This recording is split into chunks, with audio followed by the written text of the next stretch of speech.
흔히들 제왕적 대통령제라고 합니다. 그러나 지금 우리나라는 제왕적 대통령이 아니라 제왕적 거대 야당의 시대입니다. 제가 정말 제왕적 대통령이라면 내란죄 수사권도 없는 공수처가 영장 쇼핑, 공문서 위조까지 해가면서 저를 체포할 수 있겠습니까? 불법적으로 대통령 한 사람 체포하겠다고 대통령 관저에 3, 4천 명이 넘는 경찰력을 동원했습니다. 대통령과 거대 야당 가운데 어느 쪽이 제왕적 권력을 휘두르며 이 나라의 헌정 질서를 무너뜨리고 있습니까?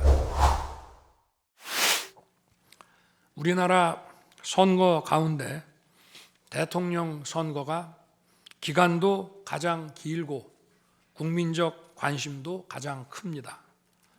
그만큼 직선 대통령의 민주적 정당성은 다른 선출직 공직자에 비해 그 무게가 다릅니다. 과거 우리나라 민주화 운동은 한마디로 대통령 직선제 확보였다고 해도 과언이 아닙니다. 그런데 거대 야당은 대선이 끝나자마자 동조 세력과 연대하여 아직 취임도 하지 않은 대통령 당선인을 상대로 선제 탄핵과 퇴진 운동을 벌이기 시작했고 지난 2년 반 동안 오로지 대통령 끌어내리기를 목표로 정부 공직자 줄탄핵 그리고 입법과 예산 폭거를 계속해 왔습니다. 헌법이 정한 정당한 견제와 균형이 아니라 민주적 정당성의 상징인 직선 대통령 끌어내리기 공작을 그야말로 쉼없이 해온 것입니다. 이것이 국헌문란이 아니면 도대체 어떤 것이 국헌문란 행위이겠습니까? 뿐만 아니라 거대 야당의 이런 지속적 국헌문란 행위는 국가 정체성과 대외 관계에 있어서 자유민주주의 헌법 정신과 동떨어진 인식에 기반하고 있다고 저는 생각합니다. 따라서 직선 대통령을 끌어내리기 위한 줄탄핵, 입법 예산 폭거는 어느 면으로 보나 자유민주주의 헌정질서 파괴의 목표로 하고 있다고 하겠습니다. 흔히들 대통령 중심제 권력 구조를 가지고 제왕적 대통령제라고 합니다. 그러나 지금 우리나라는 제왕적 대통령이 아니라 제왕적 거대 야당의 시대입니다. 그리고 제왕적 거대 야당의 폭주가, 그 독재가 대한민국의 존립 위기를 불러오고 있습니다. 계엄 이후 벌어진 일들만 보아도 모두 잘 알 수 있지 않겠습니까? 제가 정말 제왕적 대통령이라면 공수처, 경찰, 검찰이 앞다퉈서 저를 수사하겠다고 나서고 내란죄 수사권도 없는 공수처가 영장 쇼핑, 공문서 위조까지 해가면서 저를 체포할 수 있겠습니까? 저 역시도 수사 업무에 26년간 종사한 사람이지만 이렇게 여러 수사 기관들이 무차별적으로 한 사건에 달려드는 꼴은 본 적이 없습니다. 비상계엄에 투입된 군 병력이 총 570명에 불과한데 불법적으로 대통령 한 사람 체포하겠다고 대통령 관저에 3, 4천 명이 넘는 경찰력을 동원했습니다. 대통령과 거대 야당 가운데 어느 쪽이 제왕적 권력을 휘두르며 이 나라의 헌정 질서를 무너뜨리고 있습니까? 제가 비상계엄을 결단한 이유는 이 나라의 절체절명의 위기를 더 이상 방치할 수 없다는 절박함 그것이었습니다. 저는 주권자인 국민들께 이러한 거대 야당의 반국가적 패악을 알리고 국민들께서 매서운 감시와 비판으로 이를 제발 멈춰달라고 호소하고자 했습니다. 국정마비와 자유민주주의 붕괴를 막고 국가 기능을 정상화하기 위해 절박한 심정으로 계엄을 선포한 것입니다. 12.3 비상계엄의 선포는 국가가 위기 상황과 비상사태에 처해 있음을 선언한 것입니다. 국민을 억압하고 기본권을 제한하려는 것이 아니라 주권자인 국민께서 비상사태 극복에 직접 나 주십사 하는 간절한 호소입니다. 그런데 거대 야당은 제가 국회의 요구에 따라 계엄을 해제한 그날부터 탄핵 시동을 걸었습니다. 하지만 비상계엄은 범죄가 아니고 국가 위기를 극복하기 위한 대통령의 합법적 권한 행사입니다.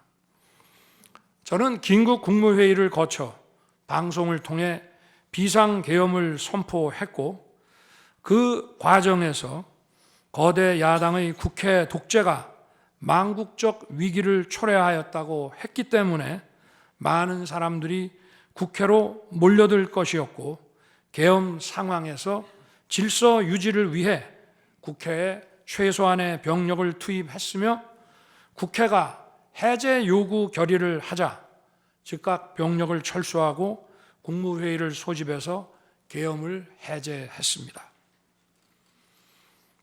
다 알고 계시다시피 2023년 중앙선관위를 포함한 국가기관들이 북한에 의해 심각한 해킹을 당했습니다. 중앙선관위는 이 같은 사실을 국가정보원으로부터 통보받고도 다른 국가기관과 달리 점검에 제대로 응하지 않았습니다.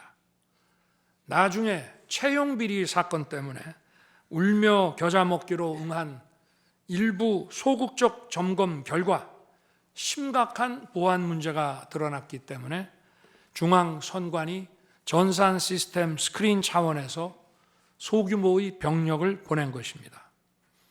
선거의 공정과 직결되는 중앙선관위의 전산 시스템 보안 문제는 우리 자유민주주의 체제의 핵심 공공재이자 공공자산을 지키는 일입니다. 더구나 그동안의 선거 소송에서 드러난 다량의 가짜 부정투표 용지 그리고 투표 결과가 도저히 납득하기 어렵다는 통계학과 수리과학적 논거 등에 비추어 중앙선관위의 전산 시스템에 대한 투명한 점검 필요성이 꾸준히 제기되어 왔습니다.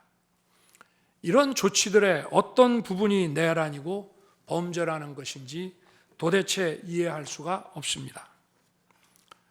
비상계엄이라는 것 자체가 불법이라면 계엄법은 왜 있으며 합동참모본부의 계엄관은 왜 존재하겠습니까? 재판관 여러분, 그리고 국민 여러분, 저는 2021년 6월 29일 처음으로 정치 참여를 선언했습니다. 대통령이라는 자리가 영광의 길이 아니라 형극의 길이라는 사실은 이미 잘 알고 있었습니다. 또 대통령직을 아주 가까이에서 지켜보신 어떤 분은 우리나라 대통령직은 저주의 길이라면서 만류하시기도 했습니다. 그러나 자유민주주의라는 헌정 질서가 무너지고 있는 상황에서 나라를 지키고 싶어 정치를 시작했습니다. 그때 정치 참여를 선언하면서 국민께 드린 약속이 있습니다. 우리의 미래를 짊어질 청년들, 국가를 위해 희생하신 분들, 산업화에 일생을 바친 분들, 나라의 민주화에 헌신하고도 묵묵히 생업에 종사하며 살아가시는 분들, 성실하게 세금을 내시는 분들, 이런 분들이 분노하지 않는 나라를 만들겠다는 약속이었습니다. 그리고 청년들이 마음껏 뛰는 역동적인 나라, 창의와 자유가 넘치는 혁신의 나라, 약자가 기죽지 않은 따뜻한 나라, 국제사회와 가치를 공유하고 책임을 다하는 나라를 만들겠다고 국민께 약속드렸습니다. 거대 의석과 이권 카르텔이 나라의 주인 노릇을 하는데 맞서 국민들에게 빼앗긴 주권을 되찾아 드리겠다고 약속했습니다. 그날 이후 지금까지 단 한순간도 이 약속을 잊은 적이 없습니다. 국민의 선택을 받아 대통령이 된 후 이 약속을 지키기 위해 쉼없이 노력하고 또 노력했습니다. 무엇 하나 쉬운 일이 없었습니다. 글로벌 복합 위기로 인한 대외 환경의 어려움이 계속됐습니다. 지난 민주당 정부의 잘못된 소주성 정책과 부동산 정책은 우리 경제와 민생의 문제를 풀어가는데 계속 발목을 잡았습니다. 하지만 어떤 문제라도 노력하면 풀어낼 수 있다고 믿었고 실제로 우리 기업, 우리 국민과 함께 뛰면서 하나하나 문제를 해결할 수 있었습니다. 기쁘고 보람 있는 일도 많았고 부족하고 아쉬운 일도 있었습니다. 무엇보다 국가 안보와 국민 안전을 지키는 제복 입은 공직자에 대한 처우 개선 추진이 보람된 일이었습니다. 지난 민주당 정권은 반일 선동에만 열을 올렸지만 우리 정부에서는 1인당 GDP가 일본을 앞질렀고 우리 인구의 2배 반이 넘는 경제 강국 일본과 수출액 차이가 작년에는 불과 수십억 불 규모로 좁혀졌습니다. 20년 전에 비해 100분의 1, 지난 민주당 정부에 비해 수십분의 1로 줄어든 것입니다. 또 작년에 30번이나 열었던 전국 순회 민생 토론의 기억이 많이 납니다. 국민의 어려움을 직접 듣고 많은 일을 현장에서 해결해 드리면서 국민과 같이 웃기도 했고 같이 울기도 했습니다.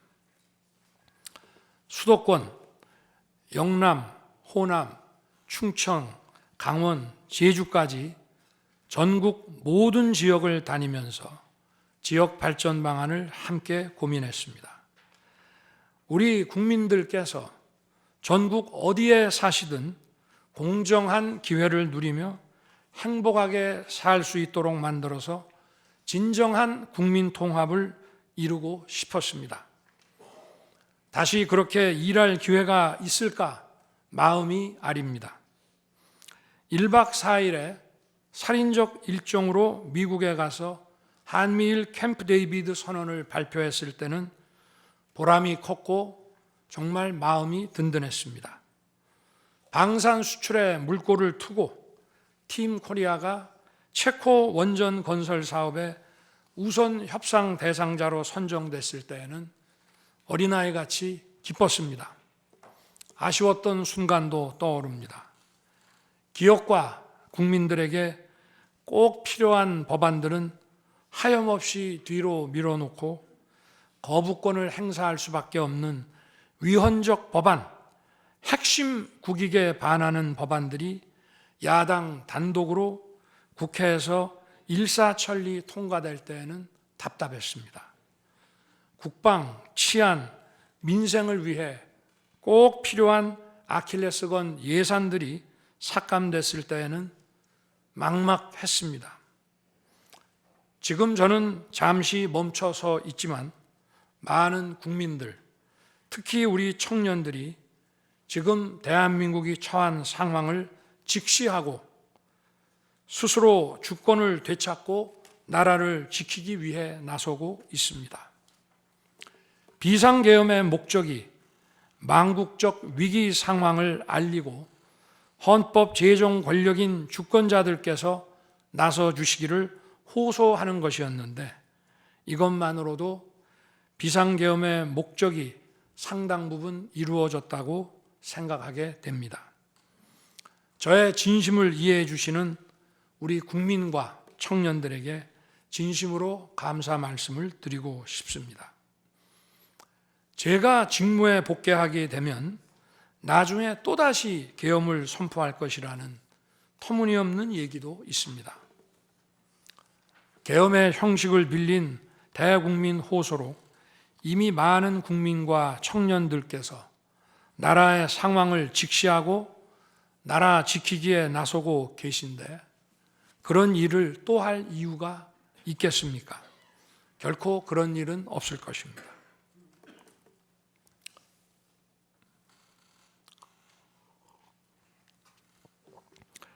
헌법재판관 여러분, 그동안 심판정에서 다루어진 쟁점들 가운데 두 가지에 대해서만 간략히 말씀드리겠습니다. 세세한 사실관계를 언급하기보다 상식선에서 간단히 말씀드리겠습니다. 우선 제가 국회의원을 체포하거나 본회의장에서 끌어내라고 했다는 것입니다. 정말 터무니없는 얘기입니다. 상식적으로 이렇게 해서 도대체 뭘 어떻게 하겠습니까? 의원들을 체포하고 끌어내서 계엄 해제를 늦추거나 막는다 한들 방송으로 온 국민과 전 세계가 지켜보고 있는데 그 다음에 뭘 어떻게 하겠습니까? 계엄 당일 국회의장의 발언대로 국회는 어디서든 본회의를 열어 계엄 해제를 의결할 수 있습니다. 영화나 소설에 나오기도 하지만 현실적으로 이런 일을 하려면 군으로 국가를 완전히 장악하는 계획과 정치 프로그램을 미리 가지고 있어야 합니다. 그런데 실제 상황이 어땠습니까? 계엄 사무를 담당할 주요 지휘관들이 계엄 직전에 어디에 있었는지 이 심판정에서 다 드러났습니다. 장관 재가를 받아 지방 휴가를 가거나 부부 동반 만찬, 간부 만찬 회식을 하다가 대통령의 계엄 선포 직후에야 국방장관으로부터 업무 지시를 받았습니다. 준비된 치밀한 작전 계획이나 지침이 없었기 때문에 혼선과 허술함도 있었습니다. 국방장관이나 지휘관들이나 경험이 풍부한 군사 전문가들인데 이들이 왜 이랬겠습니까? 12.3 계엄 선포는 계엄의 형식을 빌린 대국민 호소이고 과거 계엄과는 다른 것이었기 때문입니다. 이미 민주주의를 수십 년 경험하고 몸에 밴 우리 50만 군이 임기 5년 단임 대통령의 사병 노릇을 할 리가 있습니까? 제가 비상계엄을 선포한 이유는 오로지 주권자인 국민들에게 국회의 망국적 독재로 나라가 위기에 빠졌으니 이를 직시하고 감시와 비판의 견제를 직접 해달라는 것이었습니다. 공화국의 대의제 위기에 헌법 제정 권력인 주권자가 직접 나서야 한다는 호소였습니다. 의원을 체포하거나 끌어내라고 했다는 주장은 국회에 280명의 질서유지 병력만 계비간 상태에서 앞뒤가 맞지 않는 얘기입니다. 국회가 비어있는 주말도 아니고 회기 중인 평일에 이런 병력으로 터무니없는 얘기입니다. 의원만 300명이고 직원들과 보좌진을 합치면 몇천 명이 넘습니다. TV 생중계를 보더라도 계엄 선포 후 얼마 지나지 않아 이미 국회 마당과 본관에는 수천 명의 국회 관계자와 민간인들이 들어왔습니다.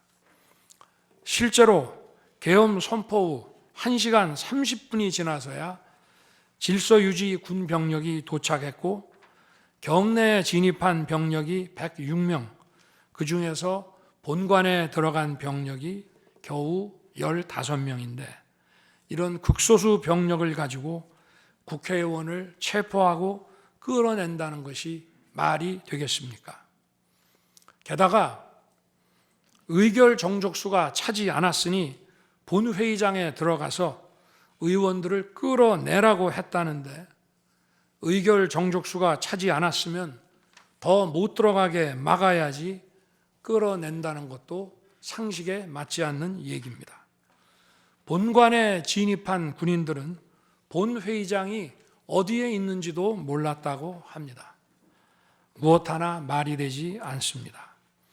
단 한 사람도 끌려 나오거나 체포된 일이 없었으며, 군인이 민간인들에게 폭행당한 일은 있어도 민간인을 폭행하거나 위해를 가한 일은 한 건도 없었습니다. 실제로 일어나지도 않았고 일어날 수도 없는 불가능한 일에 대해 이런 주장을 하는 것은 지난번에도 말씀드렸지만 그야말로 호수 위에 비친 달빛을 건져 내려는 것과 같은 허황된 것입니다. 거대 야당은 대통령의 헌법상 권한에 기해 선포된 계엄을 불법 내란으로 둔갑시켜 탄핵 소추를 성공시켰습니다. 그리고는 헌재 심판에서는 탄핵 사유에서 내란을 삭제했습니다. 그야말로 초유의 사기 탄핵이 아닐 수 없습니다. 내란이냐 아니냐는 긴 시간의 복잡한 심리를 통해 가려지는 게 아닙니다. 내란이냐 아니냐는 판례에서 보듯이 실제 일어난 일과 진행된 과정에서 드러난 결과로 누구나 쉽게 바로 알 수 있어야 내란이 되는 것입니다. 거대 야당과 소추단이 헌재 심판 대상에서 내란을 삭제한 이유는 심판의 심리 시간을 단축시키려는 것이 아니라 내란의 실체가 없기 때문입니다. 더구나 12.3 계엄은 발령부터 해제까지 역사상 가장 빨리 종결된 계엄입니다. 그러다 보니 계엄사령부 조직도 구성되지 못했고 예하 수사본부 조직도 전혀 만들어지지 못한 채 그냥 계엄이 종료됐습니다. 비상계엄 국무회의에 대해 간단히 말씀드리겠습니다. 계엄 당일 국무회의는 국무회의로 보기 어렵다는 주장이 있습니다. 그런데 국무회의를 할 것이 아니었다면 도대체 12월 3일 밤에 국무위원들이 대통령실에 온 이유를 오히려 제가 묻고 싶습니다. 국무회의가 아니라 간담회 정도였다는 주장도 있습니다만 그날이 간담회를 할 상황은 아닙니다. 간담회는 의사 정족수도 없는데 국무회의 의사 정족수가 찰 때까지 왜 기다렸겠습니까? 당일 저녁 8시 반부터 국무위원들이 차례로 오기 시작했고 저는 비상계엄에 대해 설명하고 국방장관은 계엄의 개요가 기재된 비상계엄 선포문을 나눠줬습니다. 국무위원들은 경제적, 외교적으로 어려움이 있다고 우려했고 저는 대통령으로서 각 부처를 관장하는 국무위원들의 생각과 다른 생각을 가지고 있으며 국가가 비상 상황이고 비상한 조치가 필요함을 설명했습니다. 그리고 각 부처 장관의 우려사항, 예를 들어 경제부총리의 금융시장 혼란 우려와 외교장관의 우방국 관계 우려는 제가 걱정하지 말라고 했습니다. 국무위원들이 과거의 계엄을 연상하고 있는 상황에서 저는 그냥 걱정하지 말라고 할 수밖에 없었습니다. 의사 정족수 충족 이후 국무회의 시간은 5분이었지만 그 이전에 충분히 논의를 한 것입니다. 다음 날 새벽 해제 국무회의는 소요 시간이 단 1분이었습니다. 실제 정례 주례 국무회의 경우에도 모두와 마무리 발언 등을 하고 많은 안건을 다루기 때문에 1시간가량 걸리지만 개별 안건의 심의 시간은 극히 짧습니다.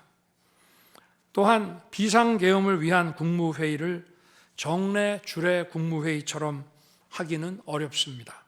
보안 유지가 중요하고 그렇게 해야 혼란도 줄이고 질서 유지 병력도 최소화할 수 있기 때문입니다. 이상민 전 행안부 장관은 지난 심판정에서 그동안 국무회의를 100여 차례 참석했지만 이번 국무회의처럼 실질적으로 열띤 토론이나 의사 전달이 있었던 것은 처음이라고 했습니다.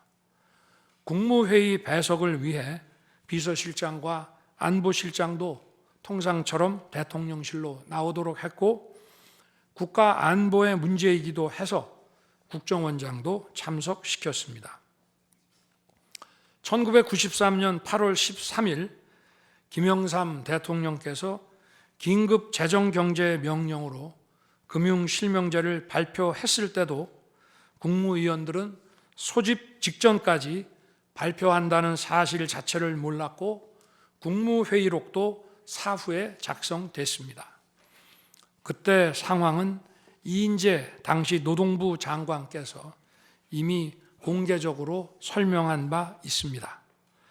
그러나 아무도 이를 두고 국무회의가 없었다고 하지 않았고 당시 헌법재판소는 긴급명령 발동을 모두 합헌이라고 결정했습니다.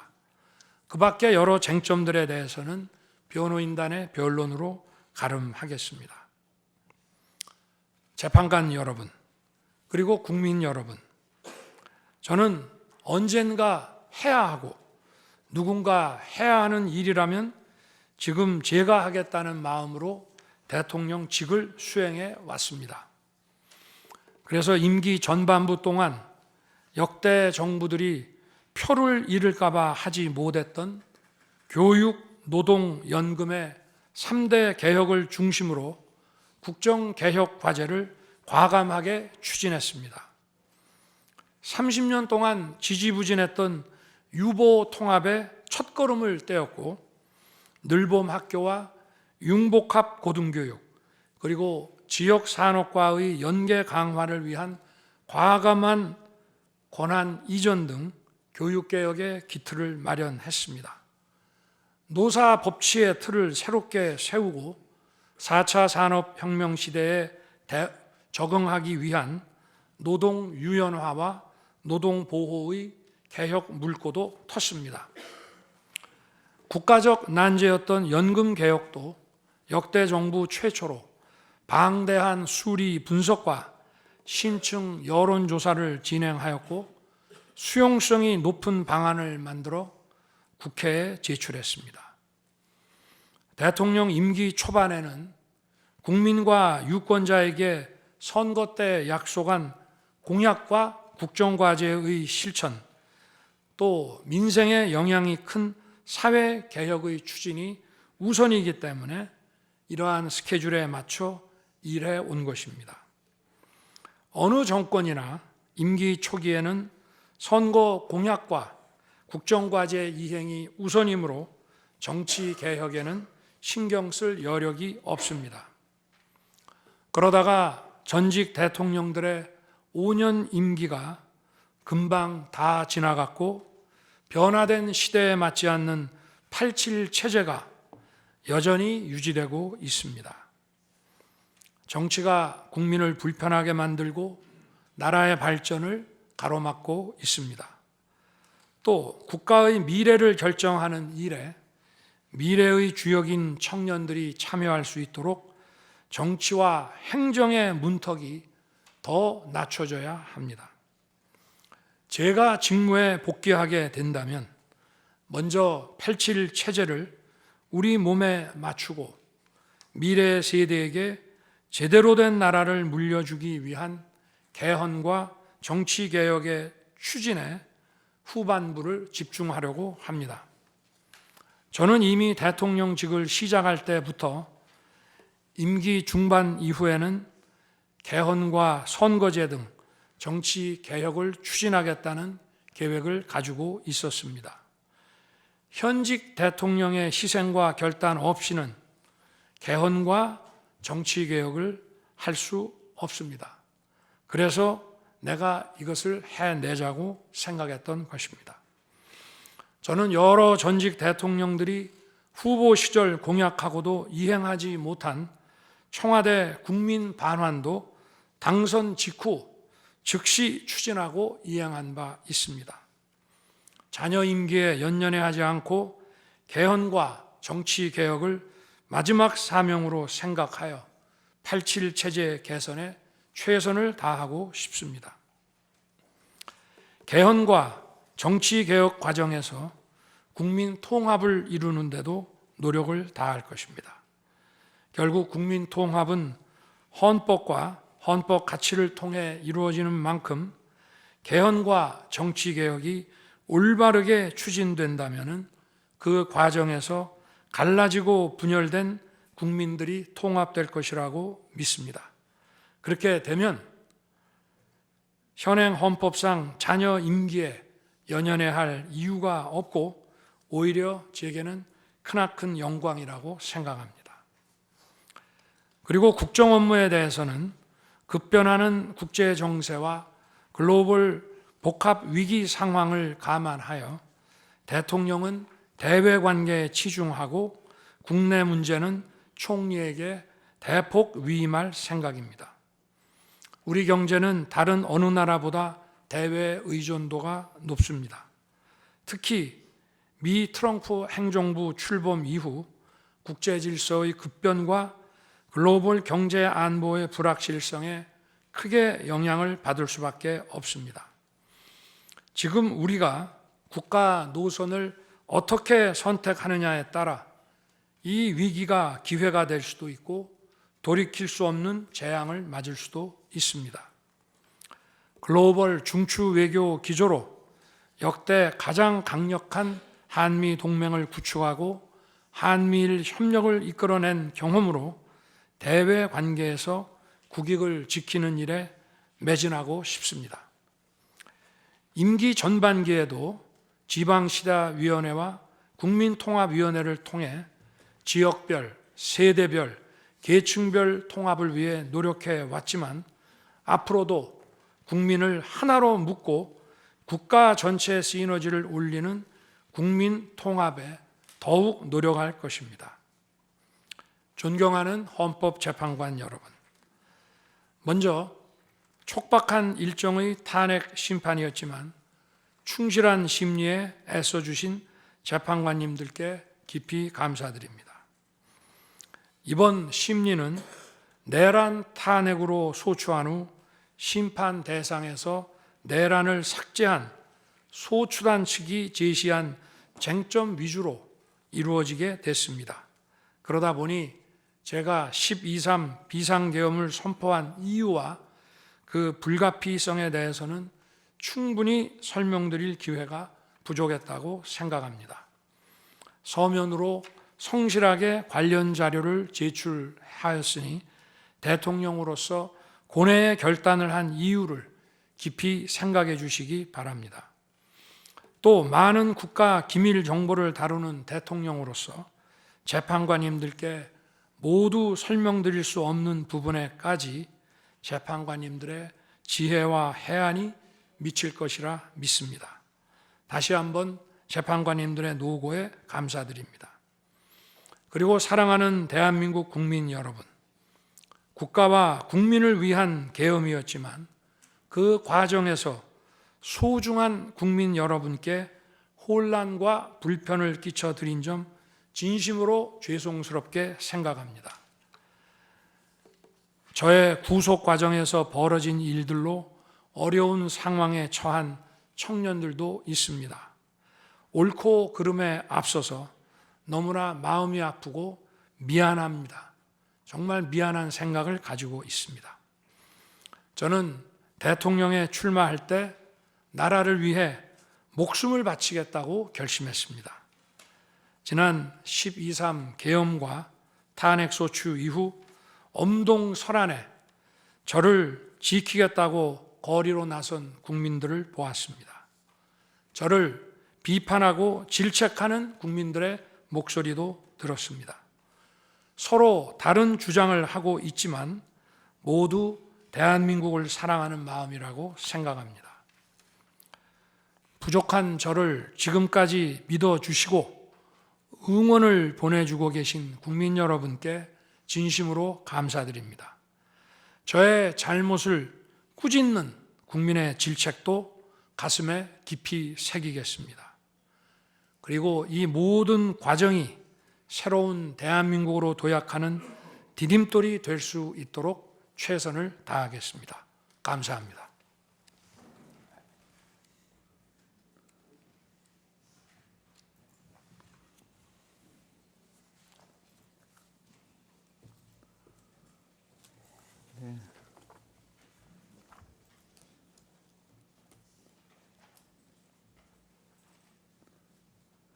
이것으로 변론을 종결하겠습니다. 변론 절차가 원만히 종결되도록 협력해 주신 청구인 소추위원과 피청구인 본인께 감사드립니다. 아울러 양측 대리인, 언론인들께도 감사드립니다. 선고기일은 재판부 평의를 거쳐 추후 고지해 드리겠습니다. 이상입니다.